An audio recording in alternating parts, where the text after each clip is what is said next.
এনেকুৱা মিছা এটা ৰিপৰ্ট ওলাইছে সেইটোত মই আজি একো পুনৰাই কৰা মই এনেকুৱা লাগিছে মোৰ স্বামী আজিৰ পৰা মোৰ এনেকুৱা বেয়া লাগিছে যে ছেকেণ্ডবাৰ মই বহুত আঘাত পাইছোঁ যে এই ৰিপৰ্টটো লোৱাৰ কাৰণে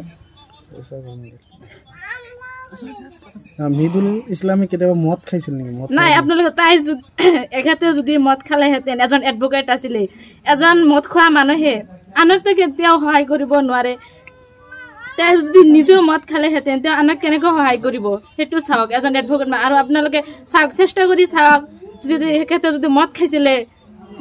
আপোনালোকে সেইটো ওলোৱাৰ কাৰণে চেষ্টা কৰে যদি মদ খোৱা মানুহ ৰাতিপুৱা ঘৰৰ পৰা ওলাই গ'ল চাহ পানী খায় তাতে মদ ক'ত খালে কেনেকুৱা খালে আৰু দিনটো পৰতে কোনেও এনেকৈ মদ খায় নেকি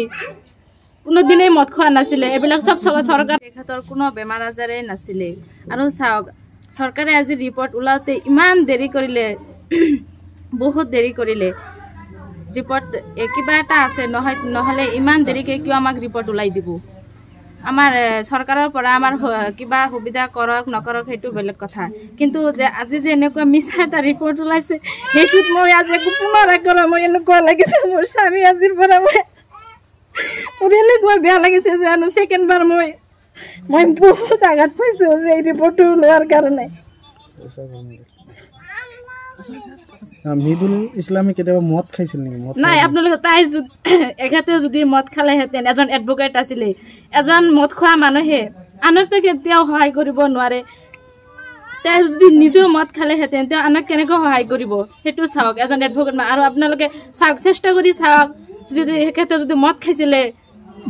আপোনালোকে সেইটো ওলোৱাৰ কাৰণে চেষ্টা কৰে যদি মদ খোৱা মানুহ ৰাতিপুৱা ঘৰৰ পৰা ওলাই গ'ল চাহ পানী খায় তাতে মদ ক'ত খালে কেনেকুৱা খালে আৰু দিনটো পৰতে কোনেও এনেকৈ মদ খায় নেকি কোনোদিনেই মদ খোৱা নাছিলে এইবিলাক চব চৰকাৰৰ চক্ৰান্ত হয় চৰকাৰৰ চক্ৰান্তৰ কাৰণে আজি ৰিপৰ্ট ওলোৱাতে ইমান দেৰি কৰিলে নহ'লেতো আমি কিমান দিনৰ পৰা লাগি আছোঁ আমাৰ ৰিপৰ্ট ওলাই দিয়ক কিবাতো এটা হ'লে আছে নহ'লে আমাৰ ৰিপৰ্ট ওলাওঁতে কিয় ইমান দেৰি কৰিব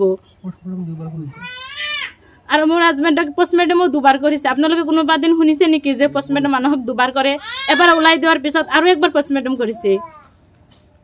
চক্ৰান্ত আছে বুলি ভাবে হয় চৰকাৰৰ পৰা চক্ৰান্ত আছে চৰকাৰে মোক কিবা এটা সুবিধা কৰক নকৰক সেইটো বেলেগ কথা কমচে কম সত্যটো ওলাব লাগে মই আজিৰ পৰাহে গম পালোঁ যে মানে কোনো সত্যতা নাই ডক্টৰৰ ওপৰতো নহয় কাৰোৰ ওপৰত সত্য যে কেতিয়াও সত্য হৈ নোলোৱাই সত্য সদায় লুকাই থাকিব মানুহে কোনোদিনে ন্যায় নাপাব